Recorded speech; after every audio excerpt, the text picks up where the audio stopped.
Story number 1. Delivery to nowhere. The sun had long dipped below the horizon when my phone buzzed with a new order. Austin's streets were slick with the remnants of an afternoon rain. Reflections of neon signs dancing on the wet asphalt. As a delivery driver for Midnight Eats, I was no stranger to late-night orders. But this one felt different. The address was in a quiet suburban neighborhood, a place I'd driven by countless times without incident. I glanced at the details. A standard order of tacos and a soda, with a note that read, "Leave at the front door." No special instructions. No contact number. Curiosity piqued. I punched in the address and set off, the hum of my engine blending with the distant sounds of the city winding down. The drive was uneventful at first. The familiar sights of Austin's suburbs unfolding under the streetlights. Trees stood tall, their branches swaying gently in the night breeze. Houses were neatly arranged, each one a mirror image of the other, exuding an air of tranquility. Yet, as I approached the designated location, an unsettling feeling began to creep up my spine. The street was eerily silent, the usual buzz of neighborhood life absent. The house itself was a modest two-story with white siding and dark shutters, perfectly ordinary in appearance. My headlights pierced the darkness, revealing a well-kept lawn dusted with fresh snow, a rarity in Austin. I parked my car a few feet away, the cold bite of the night air sending shivers through me despite my jacket. I grabbed the order bag, its contents warm and fragrant, and made my way to the front door. The door was slightly ajar, swaying gently as if inviting me in. I knocked, expecting someone to answer, but no one came. I called out, "Delivery for Mrs. Thompson," my voice sounding louder than intended in the stillness. Seconds stretched into minutes with no response. My unease deepened. I reached into my bag and placed the food on the doorstep, then turned to leave. Just as I was about to step back to my car, a voice echoed from inside the house, low and hollow, "Leave the food and go." I froze, my heart pounding in my chest. The voice was unmistakable, male, deep, and filled with an inexplicable urgency. I glanced back toward the house, seeing no one in the windows, just shadows dancing with the movement of the curtains. My instincts screamed at me to flee, but curiosity anchored me to the spot. I pulled out my phone to check the time, 2:47 a.m. Still no response. Shaking off the fear, I decided to drive away, the unnerving experience leaving a lingering chill. As I reached my car, I felt a nagging need to verify something. Had I really heard that voice?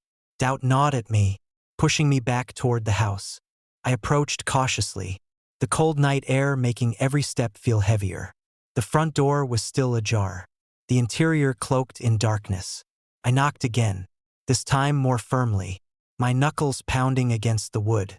Silence, determined to find answers. I reached for the doorbell, but instead of a simple chime, the sound that emanated was distorted, almost mechanical, and it echoed unnaturally through the house. I recoiled, my heart racing. "Hello? Is anyone there?" No response. I turned to leave, but something compelled me to look through the window. There, in the dim light of a single lamp, I saw movement, figures flickering like shadows in the periphery of my vision. My breath caught in my throat as I realized the house was not as empty as it seemed. Gathering my courage, I pushed the door open and stepped inside. The air was thick with the scent of stale air and something metallic, like blood. My flashlight beam cut through the darkness, revealing a living room untouched by time, dust-covered furniture, framed pictures of a family long gone, and a fireplace cold and lifeless. As I moved further into the house, the feeling of being watched intensified. I reached the staircase, the steps creaking under my weight.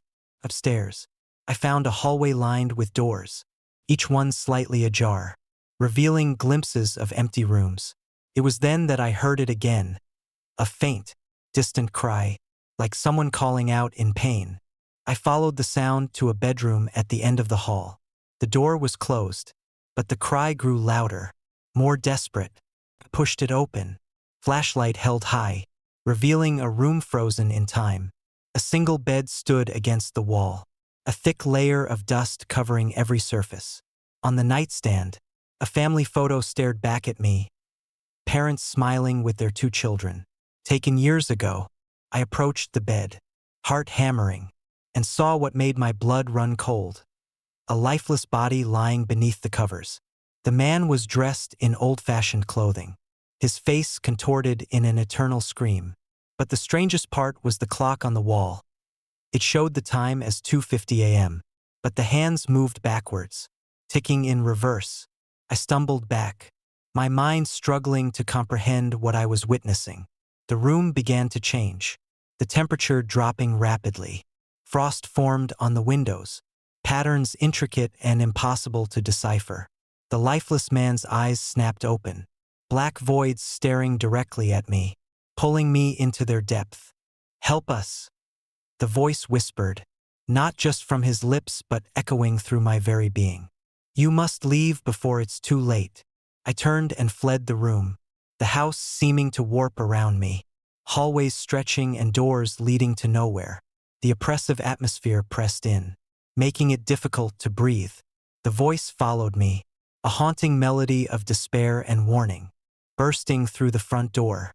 I didn't stop until I was back in my car, the engine roaring to life as if sensing my desperation. I sped away, the house receding into the darkness.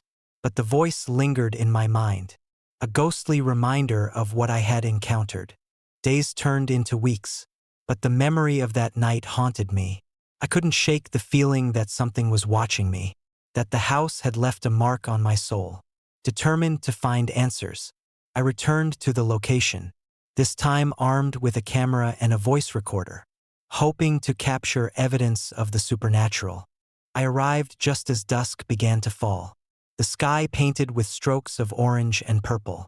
The house stood silent, its dark windows staring blankly into the fading light. I set up my equipment, the creaking of the porch boards under my weight the only sound. As night enveloped the town, I felt the same unsettling presence, a chill that crawled beneath my skin. Hours passed with nothing unusual, until midnight approached. I was reviewing the footage when I noticed movement, a shadow slipping behind one of the curtains. Heart pounding, I approached the window, only to see nothing but the reflection of the dark night. Frustrated, I continued my work, trying to ignore the growing sense of dread. Suddenly, my phone buzzed with a notification, a live feed from the voice recorder. The playback was clear, the man's voice whispering, "Leave now."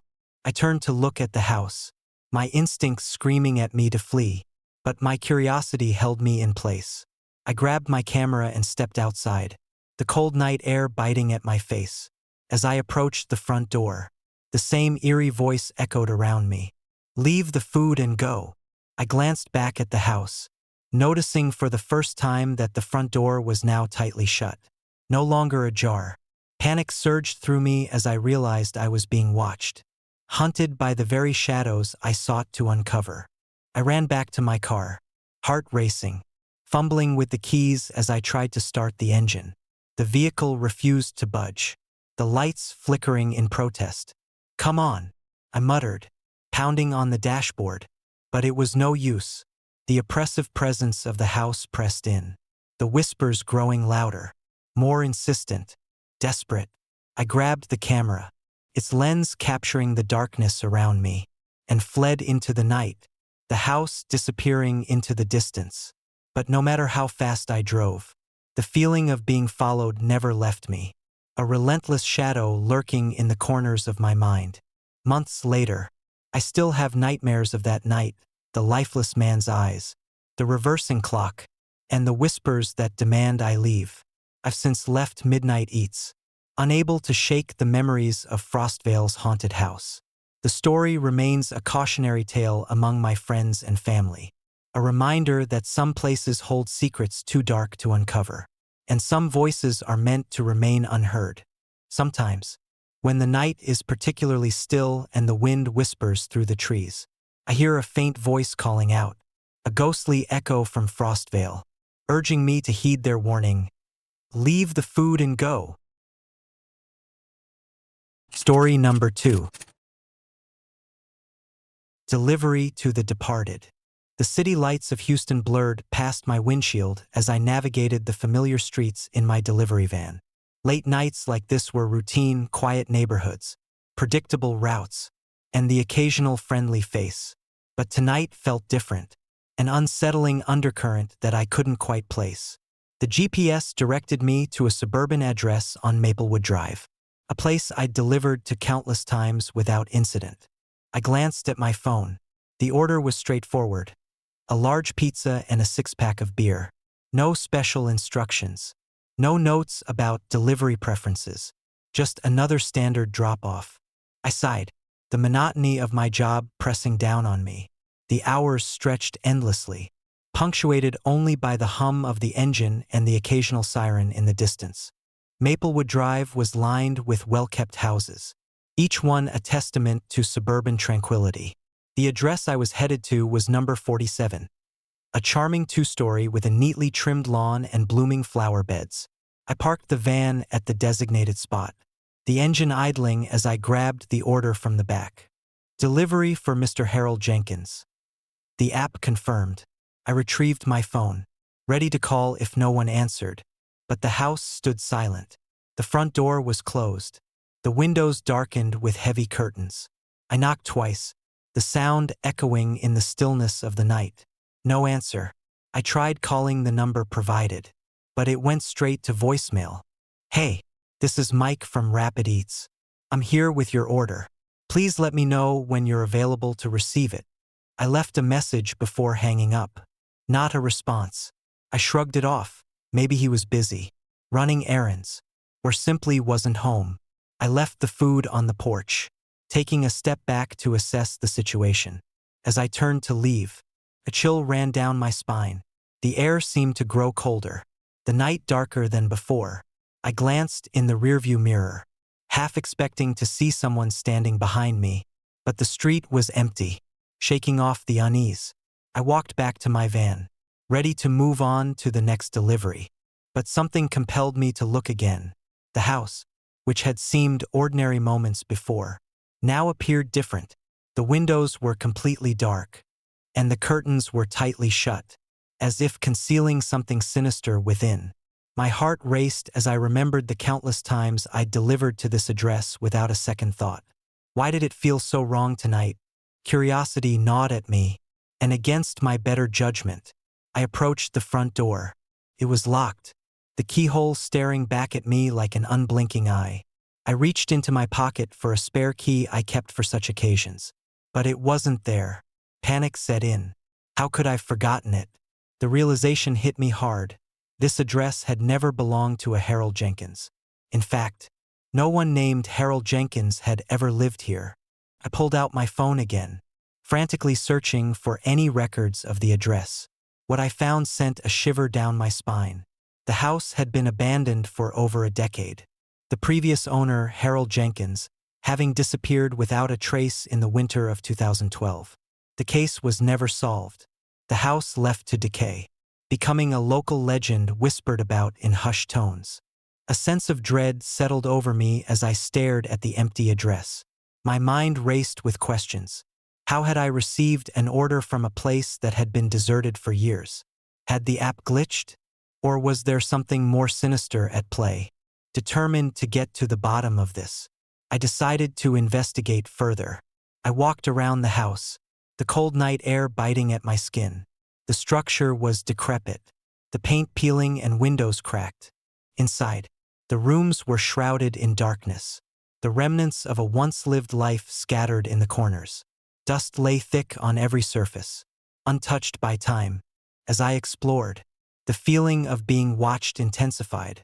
Shadows seemed to move just beyond the reach of my flashlight, and faint whispers echoed through the halls. Voices too soft to discern yet unmistakably present. My heart pounded as I made my way to the basement door, a sense of foreboding pulling me downward.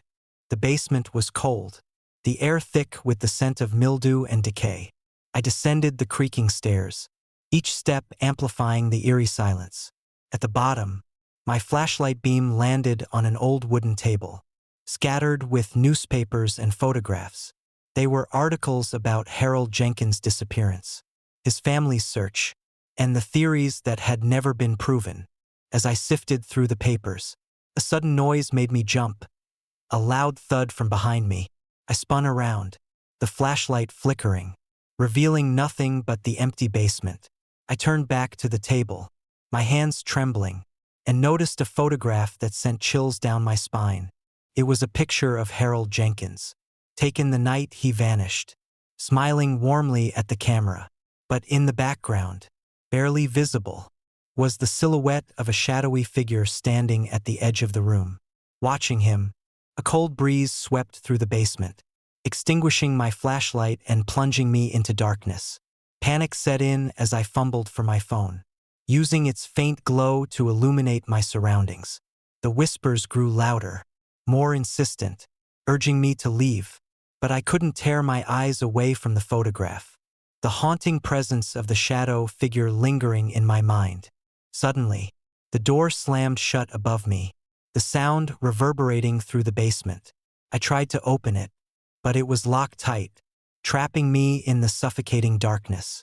The whispers turned into anguished cries, the voices filled with pain and desperation.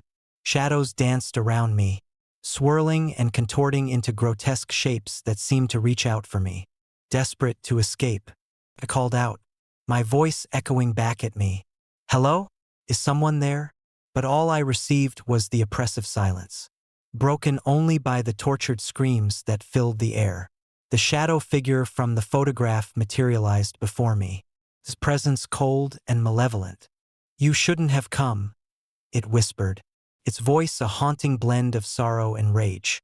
"Now you belong to us."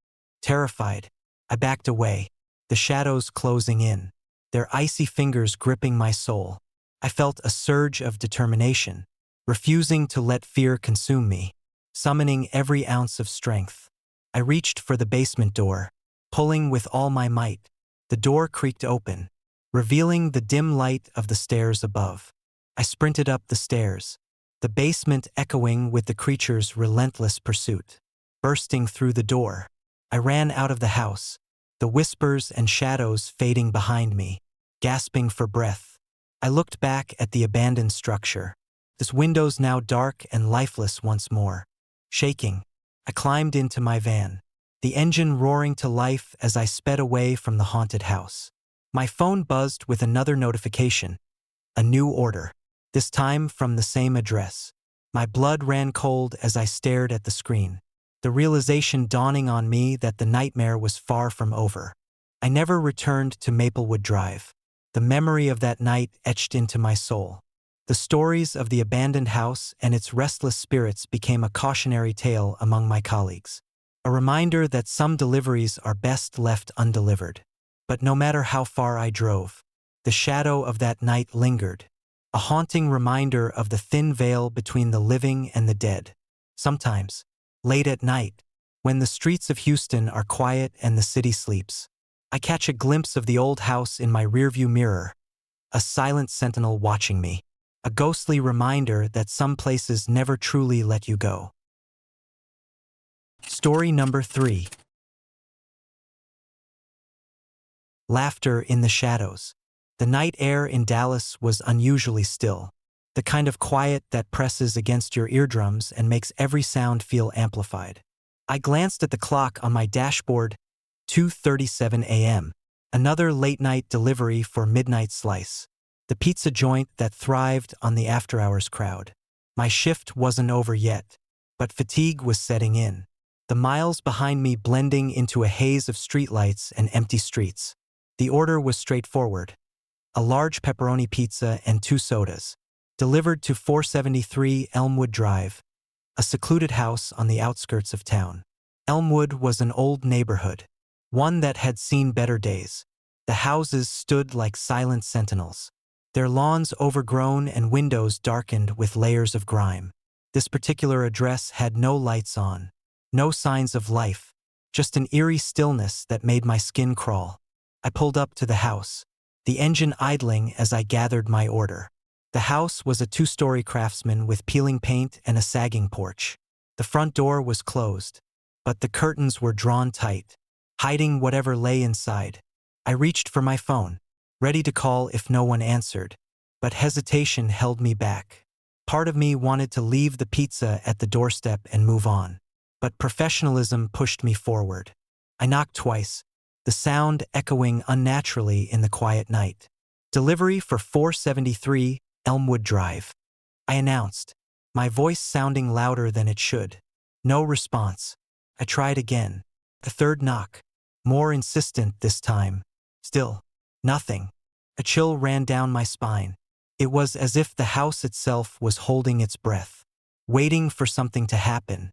I reached into my bag and placed the pizza on the porch, the warm aroma contrasting sharply with the cold night air. I took a step back, intending to leave, when a soft, derisive laugh echoed from inside the house. My heart skipped a beat. "Did you hear that?" I whispered to myself, eyes darting towards the darkened windows.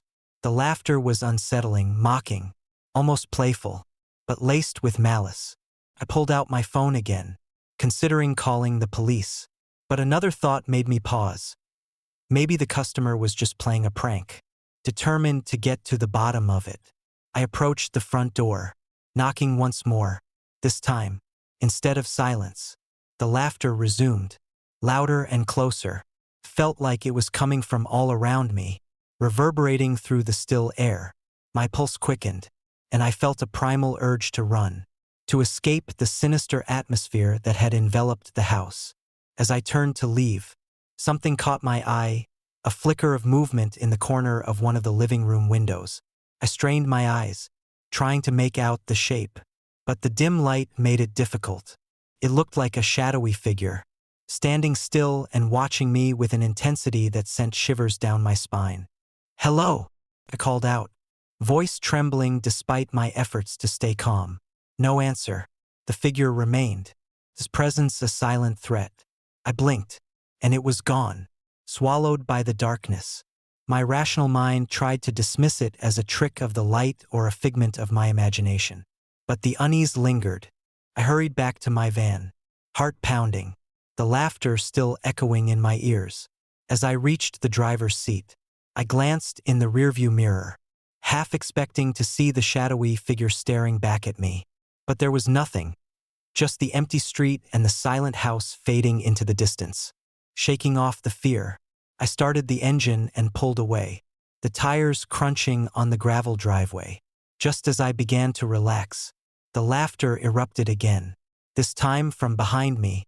I spun around, but the house was gone, replaced by the darkness of the night. Panic surged through me as I realized the laughter wasn't coming from the house anymore. It was surrounding me, coming from all directions. "Leave the food and go," a voice whispered, barely audible over the cacophony of derisive laughter. My mind raced, trying to process what was happening. I reached for my phone, but it was dead, no battery, no signal, nothing. The laughter intensified, morphing into sinister chuckles that seemed to penetrate my very being. Shadows danced at the edges of my vision, shapes moving just out of reach, taunting me with their presence. I felt an overwhelming urge to drive faster, to put as much distance between me and the source of the madness as possible. But no matter how hard I pressed the accelerator, the van seemed to move in slow motion, the world outside blurring into a haze of darkness and distorted light. The whispers grew louder, now forming coherent sentences that chilled me to the bone. "You shouldn't have come here. Return what you took. Never leave us." Terror clawed at my throat as I struggled to steer the van through the nightmarish landscape that had overtaken the road. The laughter and whispers blended into a haunting symphony, a relentless assault on my senses. My mind teetered on the brink of panic, the boundaries between reality and the supernatural dissolving before my eyes. In a desperate attempt to break free, I swerved off the road, the van sliding uncontrollably into a ditch. I tumbled out of the vehicle, the cold night air hitting me like a physical force. Lying on the ground, disoriented and shivering, I watched as the shadows converged around me, their forms becoming more defined yet still elusive. The laughter subsided, replaced by an oppressive silence that pressed down on me. A single figure stepped forward from the darkness. A tall, imposing shape with hollow eyes that seemed to stare into my very soul. It extended a hand, palm open, as if offering a choice. "Take it back." The voice echoed in my mind, the figure's presence both terrifying and strangely compelling. I struggled to my feet, the weight of the night's horrors pressing down on me. Climbing back into the van, I reached for the door handle, the figure fading as I drove away once more. The road seemed endless, the night stretching on with no sign of dawn. No escape from the haunting memories that now clung to me like a second skin. Days turned into weeks, but the experience never left me. Every delivery I made, every isolated house I approached, I felt the lingering presence of that night, the derisive laughter and the hollow eyes watching from the shadows. My phone never worked at that address, and I avoided Maplewood Drive at all costs, haunted by the fear that the shadows would follow me. Forever tethered to the memory of the night I delivered to a house that should never have been disturbed. Sometimes, when the night is particularly still and the wind whispers through the streets, I can almost hear the laughter echoing in my ears. A ghostly reminder that some deliveries are best left undelivered, and some shadows are meant to remain in the darkness. Story number 4. Delivery to the Departed. The neon lights of Houston flickered intermittently as I navigated the familiar streets in my delivery van. Midnight eats had always been a steady gig, especially during the late hours when the city seemed to hold its breath. But tonight felt different. There was an unsettling energy in the air, a chill that seeped through the heated seats of my van and settled deep into my bones. It was around 2:45 a.m. when my phone buzzed with a new order. The app displayed the usual details: a large pepperoni pizza and 2 sodas, destined for 4721 Elmwood Drive, Greenwood Cemetery, San Antonio, TX. My first thought was that it must be a prank or a mistake. Greenwood Cemetery was a place reserved for the departed, a serene yet eerie expanse where families came to honor their loved ones. The idea of delivering food there didn't make sense, unless someone was hosting a midnight vigil or a strange, solitary gathering. Curiosity outweighed my skepticism. I shrugged off the oddity and accepted the order, entering the address into my GPS. As I drove through the quiet streets of Greenwood, the cemetery came into view, a sprawling area adorned with ancient oak trees and rows of meticulously maintained graves. The houses along Elmwood Drive were few and far between, each one shrouded in darkness, their windows reflecting the soft glow of the moonlight. Pulling up to the address, I noticed there was no house, just an empty plot surrounded by tall, frosted pines. My GPS confirmed the location was correct, but there was no sign of life. I grabbed the order bag, the warmth of the pizza a stark contrast to the cold night air, and approached the perimeter of the cemetery. The gate was locked, but the path was clear, illuminated by scattered lanterns that cast long, wavering shadows across the snow-covered ground. I walked towards the nearest tombstone, my footsteps crunching softly on the icy path. As I reached the spot where I thought to leave the pizza, my phone buzzed again with a new message: "Leave the food at tombstone number 13 and go." My heart skipped a beat. Tombstone number 13? I didn't recognize that number, and a quick search on my phone revealed that it belonged to Evelyn Hart, a name I hadn't heard before. According to local records, Evelyn had passed away in 1952, her family having long since moved away. The last records showed no activity at that address for decades. Trying to shake off the unease, I decided to comply. I made my way through the rows of graves, the lanterns flickering as I approached tombstone number 13. It was a simple stone, its inscription barely legible due to years of weathering: Evelyn Hart, beloved mother and wife, 1923 to 1952. I placed the pizza beside the tombstone, the warmth lingering in the cold night air, and turned to leave. As I walked away, a sudden gust of wind swept through the cemetery, causing the lanterns to sway and the shadows to dance menacingly around me. My phone buzzed one last time. Don't look back. A chill ran down my spine.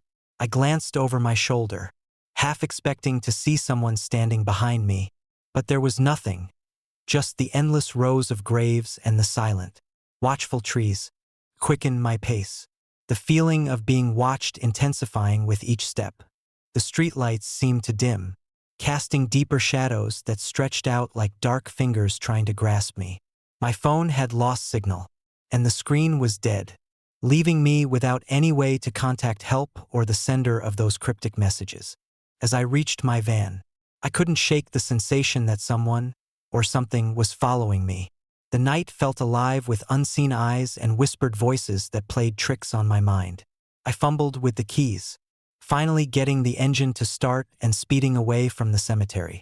The image of Evelyn's tombstone fading into the distance. Back in the safety of my home, I tried to rationalize the experience.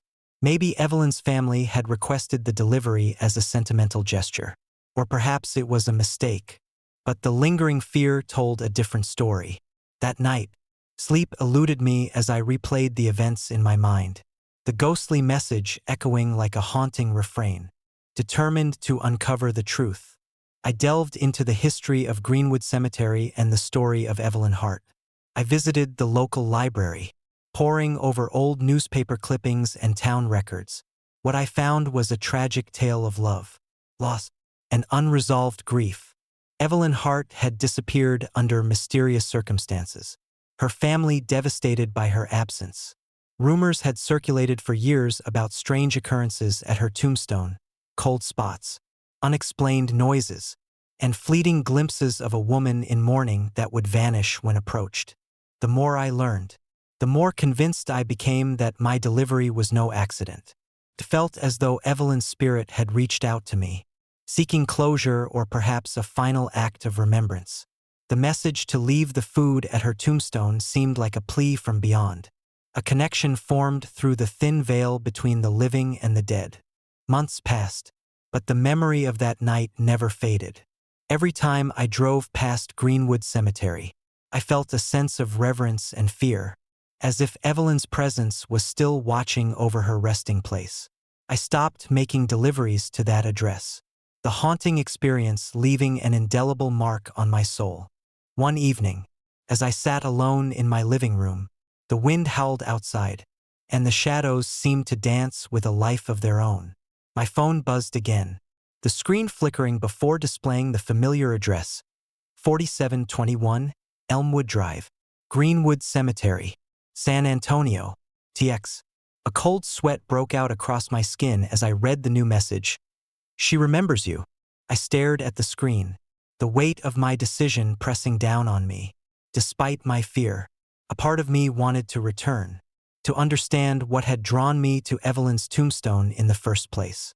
Gathering my courage, I grabbed my coat and headed back to the cemetery, the night air biting at my face. As I approached tombstone number 13 once more, the lanterns cast a soft, ghostly glow over the grave, and the air felt charged with an otherworldly energy. I placed a fresh pizza on the stone, hoping to offer some form of solace. As I stepped back, the temperature dropped further, my breath visible in the frigid air. Suddenly, the shadows around me began to converge, forming the shape of a woman standing beside the tombstone. Evelyn Hart's sorrowful eyes met mine, filled with an eternal longing. "Thank you," she whispered, her voice like the rustling of dead leaves. "You've finally listened." The apparition faded, leaving me alone in the stillness of the night. I felt a sense of peace settle over me, the oppressive fear lifting as Evelyn's spirit found the closure it had sought.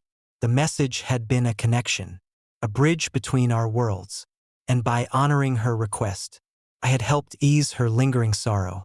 Driving away from Greenwood Cemetery that night, I felt a profound sense of relief and accomplishment. The experience had taught me that sometimes, the most haunting encounters come from the simplest acts of kindness and the unspoken bonds that tie us to those who have passed on. From that day forward, I carried the memory of Evelyn Hart with me, a reminder of the thin veil that separates the living from the dead, and the power of compassion to transcend even the greatest of mysteries. And occasionally, when the night is particularly still, I can almost hear a faint whisper of gratitude carried on the wind, a haunting yet beautiful echo of a delivery that changed everything. Story number 5. Strange invoice. The late hours in Fort Worth have a way of distorting reality. The city's neon signs blur into streaks of color, and the empty streets echo with the distant sounds of traffic and the occasional bark of a stray dog. As a delivery driver for Midnight Express, I've seen my fair share of oddities, but nothing prepared me for the night that changed everything. It was a chilly October evening, the kind where the air bites at your cheeks and the scent of fallen leaves fills the streets. My shift had been monotonous, delivering pizzas and sandwiches to late-night diners, apartment complexes, and the occasional office building. But at 2:17 a.m., my phone buzzed with a new order that immediately piqued my curiosity. Delivery for Mrs. Evelyn Hart. The screen displayed, along with an address I didn't recognize, 4721 Elmwood Avenue, Fort Worth, TX. My GPS confirmed the location was a residential area, but I didn't recall seeing a house at that number. Assuming it was a new residence or perhaps an old address resold, I shrugged and added it to my route. Driving through Elmwood Avenue, I noticed the street was unusually quiet. The houses were spaced far apart, each one cloaked in shadows under the dim glow of streetlights. As I approached number 4721, I realized there was no house, just an overgrown plot of land with remnants of what once might have been a garden. Puzzled, I checked the address again.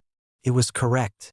I parked my van a few feet away, the engine's hum the only sound breaking the silence. I reached for the order bag, a warm aroma of pepperoni and cheese wafting from within, and made my way to the front of the property. The gate was locked, the chain rattling slightly in the cool breeze. I knocked twice, waiting for a response that never came. Delivery for Mrs. Evelyn Hart. I called out, trying to keep my voice steady. Nothing. I glanced around, seeing no movement, no lights on in any nearby windows. Shrugging off the unease, I decided to leave the pizza on the porch, hoping Mrs. Hart would see it when she returned. As I placed the bag down, my phone buzzed again with a new message. Leave the food at tombstone number 13 and go. My heart skipped a beat. Tombstone number 13? My first instinct was to call the company, but my phone had lost signal a moment ago. Nervously, I looked around. The plot of land wasn't a typical yard. It was part of the Greenwood Cemetery, an old, sprawling cemetery that had been moved to the outskirts of Fort Worth years ago. Confusion clouded my thoughts. Why would a pizza order lead me to a cemetery? Had someone input the wrong address? Before I could rationalize it, an inexplicable feeling of being watched settled over me. I grabbed the pizza and approached the section of the cemetery where tombstone number 13 stood. The area was isolated, surrounded by ancient trees whose bare branches reached out like skeletal fingers against the night sky. Tombstone number 13 was older than most. The engraving faded but still legible. Evelyn Hart, beloved mother and wife, 1923 to 1952. A chill ran down my spine. Evelyn Hart had been a well-known figure in local lore, a woman whose mysterious disappearance had been the subject of countless rumors and ghost stories. Could this be the same Evelyn? I placed the pizza beside the tombstone, the warmth from the box contrasting sharply with the cold stone beneath it. Just as I turned to leave, a soft, eerie laugh echoed through the cemetery, sending shivers down my spine. I spun around, eyes scanning the darkness, but saw nothing. The laughter faded, replaced by the rustling of leaves and the distant hoot of an owl. Determined to shake off the fear, I walked back to my van, the night feeling heavier with each step. As I reached the vehicle, I glanced in the rearview mirror, expecting to see someone lurking in the shadows. But the mirror reflected nothing but the empty street and the silent cemetery behind me. I climbed into the van, my hands trembling as I started the engine. The GPS resumed its normal function, rerouting me back to the main roads. But as I began to drive away, a sense of dread lingered, the memory of Evelyn's tombstone and her ghostly laughter haunting my thoughts. Over the next few days, I couldn't shake the experience. Every time I passed Greenwood Cemetery, I felt a lingering presence, as if Evelyn was watching me from beyond the grave. My colleagues noticed my distracted demeanor, but I kept the story to myself, not wanting to seem paranoid or foolish. One night, as I was making a delivery to another address on Elmwood Avenue, my phone buzzed again. It was a new order. Delivery for Mrs. Evelyn Hart, 4721 Elmwood Avenue, Fort Worth, TX. My blood ran cold. How was this possible? The cemetery had been moved, and tombstone number 13 had been in place for decades. The address was non-existent now, a plot taken over by Greenwood Cemetery. I hesitated, the eerie connection between the orders and the cemetery pulling me back to the night before. Taking a deep breath, I decided to investigate. Driving back to the cemetery, I felt a growing unease, the air thick with anticipation and fear. As I approached, the gates loomed ahead, their iron bars cold and imposing under the dim moonlight. I walked through, the snow crunching beneath my boots, and made my way to tombstone number 13 once more. The tombstone was untouched, the inscription still clear, a silent sentinel in the night. I reached out to touch the stone, the cold seeping into my skin. Suddenly, the temperature dropped further, my breath visible in the frigid air. The ground beneath me began to tremble, and the shadows around me twisted into grotesque shapes. From the darkness emerged a figure, a translucent woman, her eyes hollow and sorrowful. "Why do you keep coming here?" she whispered, her voice echoing like distant thunder. "You shouldn't have left the food." I staggered back, fear gripping me as the apparition advanced. I don't understand," I stammered. "I thought you were gone." The ghostly figure's expression softened, tears forming in her ethereal eyes. "I wasn't. I remain here, bound by unanswered questions and unfulfilled promises. The pizza you left was a token of your kindness, a reminder that someone still cares." Confusion mixed with fear as I tried to process her words. "What do you want from me?" She reached out, her hand passing through me like mist. "Help me find peace. Help me remember." Before I could respond, the ground shook violently, and the cemetery around us dissolved into a blinding light. I felt myself being pulled, a force beyond my control dragging me into the abyss. The last thing I saw was Evelyn's sorrowful gaze, her whispers fading into the void. When I awoke, I was back in my van, the dawn breaking over Fort Worth. My phone lay on the seat beside me, displaying the same order: delivery for Mrs. Evelyn Hart, 4721 Elmwood Avenue, Fort Worth, TX. But now, the address had transformed.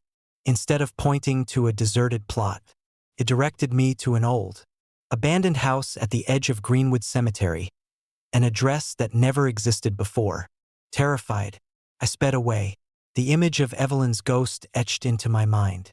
I reported the incident to the company, who seemed skeptical but promised to investigate. But the deliveries didn't stop. Each night, the orders for Mrs. Evelyn Hart continued, pulling me back to the cemetery, to the house, to the restless spirit seeking closure. I eventually took a leave of absence, unable to face the nightly horrors that awaited me. But the memory of that night lingered, a haunting reminder that some deliveries are meant for the departed, and some spirits never find peace on their own. Sometimes, when the night is particularly still and the moon casts long shadows over Greenwood Cemetery, I hear Evelyn's soft whispers in the wind, a ghostly echo urging me to remember that even in death, kindness and compassion transcend the boundaries of life and death. Story number 6. Shadow behind the window. I never thought my job as a late-night delivery driver for Midnight Munchies would lead me into a real-life horror story. Yet, here I was, cruising through the dimly lit streets of El Paso, navigating the familiar routes with the monotony that comes from countless similar deliveries. It was just past midnight, the kind of time when the city settles into a quiet slumber, interrupted only by the occasional distant siren or the hum of traffic on the main highways. The order popped up on my phone: a large pizza and 2 sodas, addressed to 3421 Oakwood Avenue, an old apartment complex that had seen better days. Oakwood Avenue wasn't a place most people chose to live, especially not at this hour. The building was a relic from the past, with peeling paint and flickering lights that cast eerie shadows on the snow-covered ground. I grabbed the order from the bag and made my way to the designated address. As I approached the building, a chill wind swept through the deserted streets, making the old wooden shutters of the apartment windows creak ominously. The area was silent, the kind of silence that felt heavy, almost suffocating. Parking the van a few steps away, I felt a shiver run down my spine. The apartment complex loomed ahead, its windows darkened and uninviting. I took a deep breath, trying to shake off the unease, and walked up to the front door. The door was slightly ajar, the old knob hanging loosely. I knocked twice, then 3 times, waiting for someone to answer. Nothing. I tried calling the number listed on the order, but it went straight to voicemail. "Hello, this is Mike from Midnight Munchies. I have a delivery for you." I left a message before turning around to leave, but as I started to walk away, I heard it, a soft, almost imperceptible sound of someone chuckling, coming from behind one of the windows. I froze, my heart pounding in my chest. I turned to look, straining to see through the frosted glass. There, standing by the window, was a shadowy figure, a silhouette of a person, watching me intently. I blinked, trying to make sense of what I was seeing, but the window was fogged up, and I couldn't get a clear view. "Hello," I called out, my voice trembling, but there was no response, only the lingering sound of that faint laugh. My logical mind tried to rationalize it, probably just an overactive imagination, or maybe the wind playing tricks on me. I shook my head, determined to move past the unsettling encounter. As I turned to leave, I felt a presence behind me, a cold draft that made the hairs on the back of my neck stand up. I glanced over my shoulder, half expecting to see someone there, but the street was empty. I hurried back to my van, the feeling of being watched intensifying with each step. Once inside the warmth of the van, I tried to calm myself. It was just a shadow, I muttered to myself, checking the order details again. There was no note or special instructions, just the standard delivery. I placed the pizza on the dashboard and prepared to drive away. But my phone buzzed with a new notification. A text message from an unknown number. "Leave the food and go." It read, the characters jumbled and strange, almost like ancient script. My hands trembled as I read the message, the words sending a jolt of fear through me. I tried to call the number again, but it was still unreachable.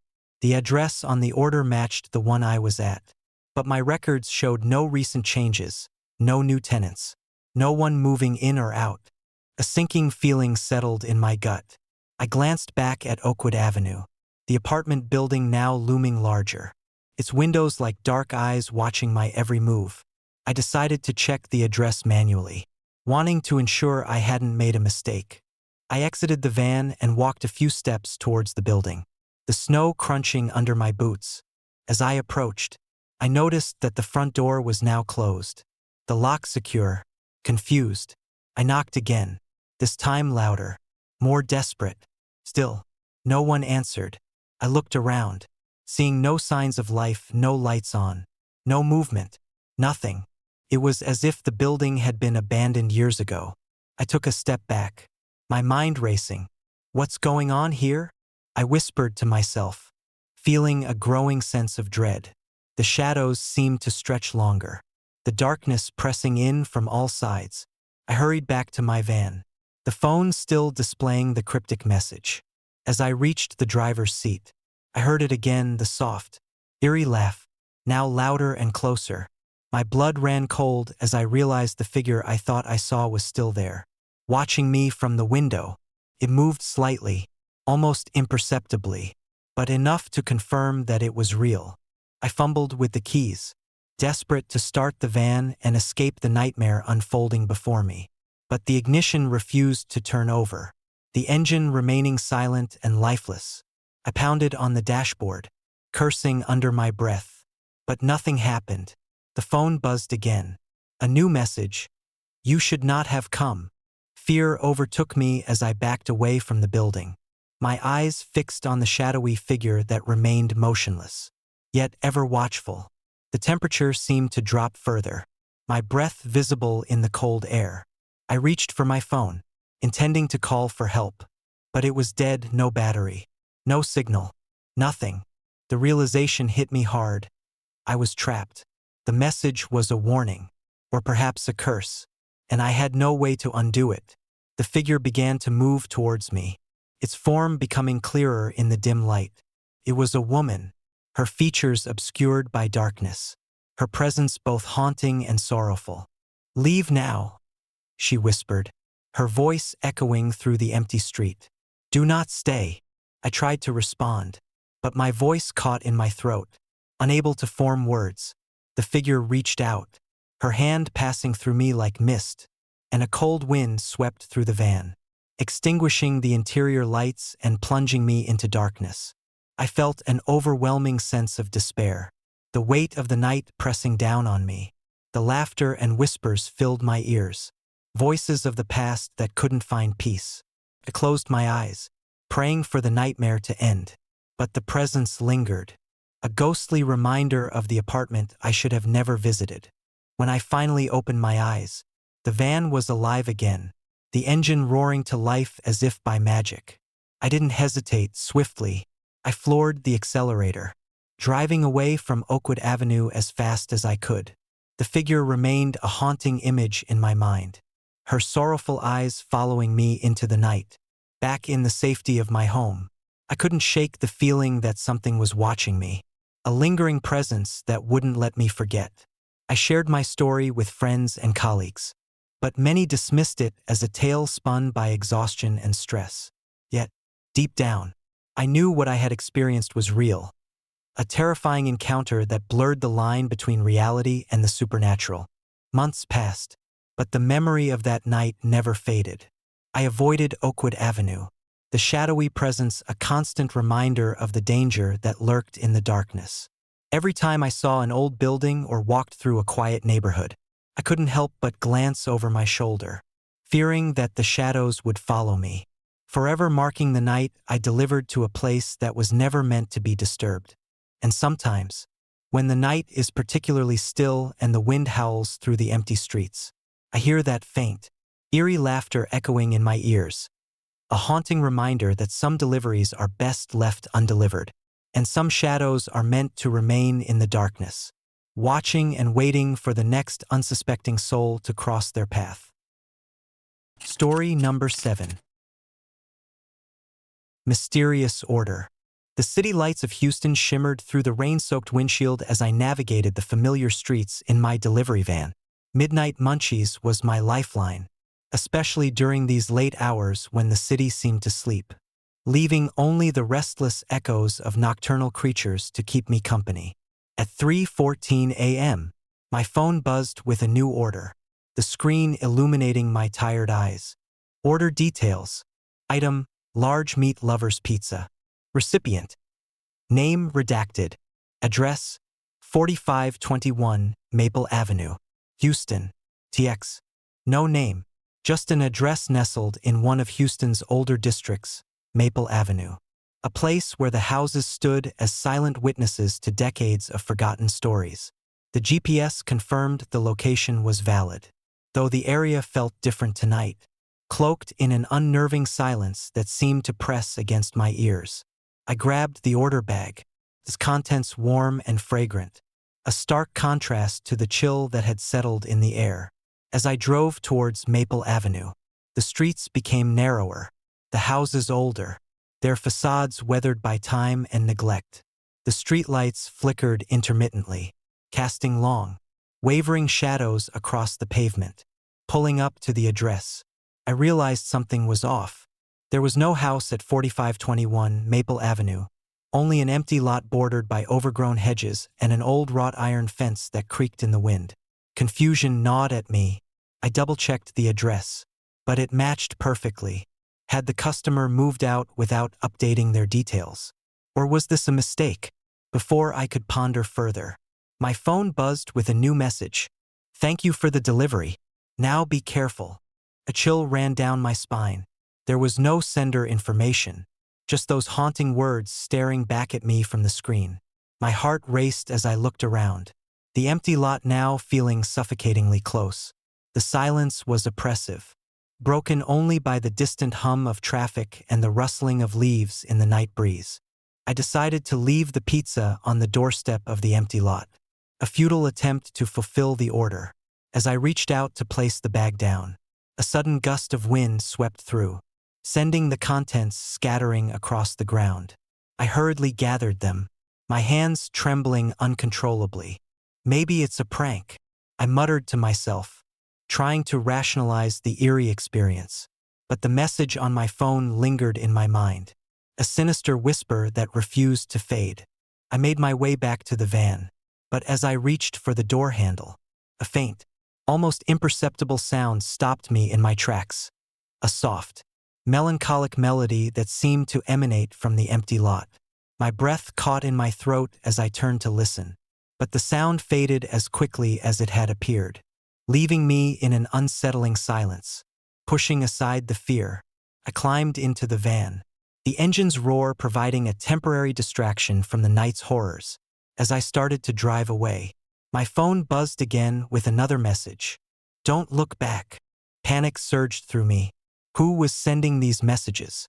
Was it a disgruntled customer? Or something far more sinister? My mind raced with possibilities, each more terrifying than the last.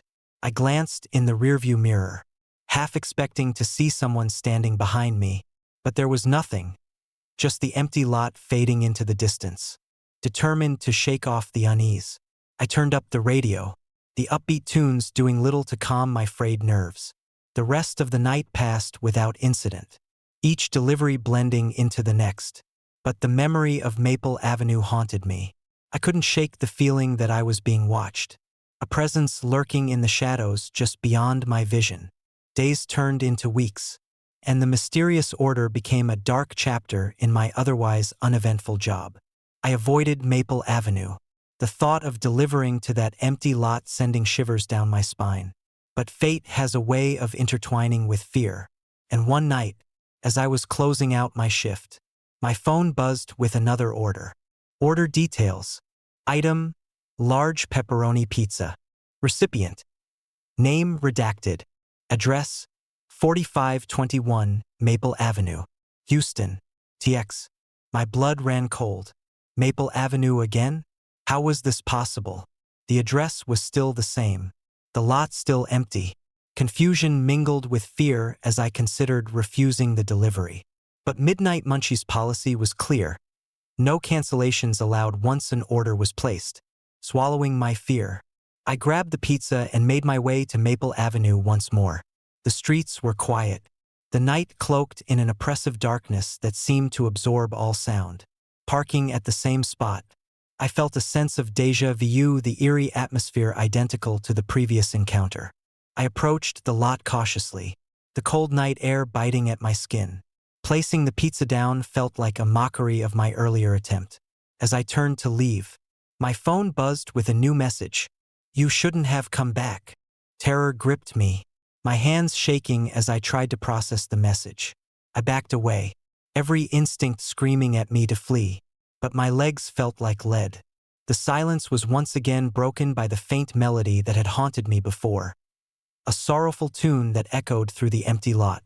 Suddenly, the temperature dropped, and a dense fog began to roll in, obscuring my vision. Shadows twisted and morphed around me, taking on grotesque forms that seemed to reach out with unseen hands. My heart pounded in my chest as I stumbled towards my van, the fog making each step feel like a battle against an invisible force. As I reached the vehicle, the door handle morphed into a twisted, claw-like appendage, preventing me from opening it. Panic surged as the shadows closed in, their presence suffocating and malevolent. I tried to scream, but no sound escaped my lips, the fear silencing me completely. Just as the darkness threatened to consume me, a blinding light pierced through the fog, disorienting me and momentarily dispelling the shadows. I seized the opportunity, grabbing the door handle and forcing the door open. Shaking uncontrollably, I slammed the door shut and floored the accelerator, the van lurching forward as the light receded behind me. Breathing heavily, I glanced in the rearview mirror, the empty lot now just a distant memory. My phone buzzed one last time with a final message. Remember us. The message left an indelible mark on my soul, a chilling reminder that some deliveries transcend the boundaries of the living and the dead. I reported the incident to Midnight Munchies, but the company dismissed it as a technical glitch or a prank gone wrong. Nonetheless, I couldn't escape the feeling that Maple Avenue was more than just an address.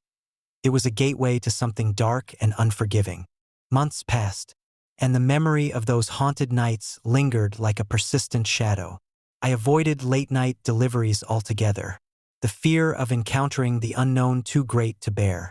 But even as I moved forward, the messages haunted my dreams, the sorrowful melody echoing in the depths of my subconscious. One evening, as I sat alone in my apartment, the rain pattering against the windows, I received another order from Midnight Munchies. My blood ran cold as I saw the familiar address, 4521 Maple Avenue, Houston, TX. The messages had stopped, but the unresolved fear remained. Driven by a need for closure, I decided to return to Maple Avenue, determined to uncover the truth behind the mysterious orders. Armed with a flashlight and a recording device, I ventured into the heart of Greenwood Cemetery once more, the night air heavy with anticipation and dread. The lot was exactly as I remembered, empty, silent, and shrouded in darkness. I placed the pizza beside tombstone number 13, the name Evelyn Hart etched into the stone. My phone buzzed with a final message. Help us find peace. Tears welled up in my eyes as I felt a deep sorrow emanating from the tombstone. The air grew colder, the shadows around me thickening with a palpable sense of longing and despair. I decided to leave the offering as a gesture of respect, hoping to ease the restless spirits that had tormented me for so long. As I turned to leave, the melody returned, softer this time, filled with a melancholic grace. The shadows receded, and a sense of peace settled over the lot.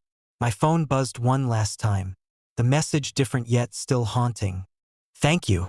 I walked away, the oppressive fear lifted, replaced by a profound sense of relief and compassion. The truth was clear. Evelyn Hart and the other souls had been reaching out, seeking recognition and closure, their stories forgotten by the living. Driving away from Maple Avenue, I felt a weight lift from my shoulders, the nightmares finally giving way to restful sleep. The messages had stopped, the haunting presence dissipated, leaving behind only the memory of a night filled with fear and the compassion that bridged the gap between the living and the dead. From that day forward, I carried the story of Maple Avenue with me, a testament to the unseen connections that bind us to those who have passed on. And sometimes, when the night is particularly still and the rain taps softly against my windows, I hear a faint whisper of gratitude, a ghostly echo reminding me that some deliveries transcend the boundaries of life and death, forever etched in the shadows of Houston's forgotten streets.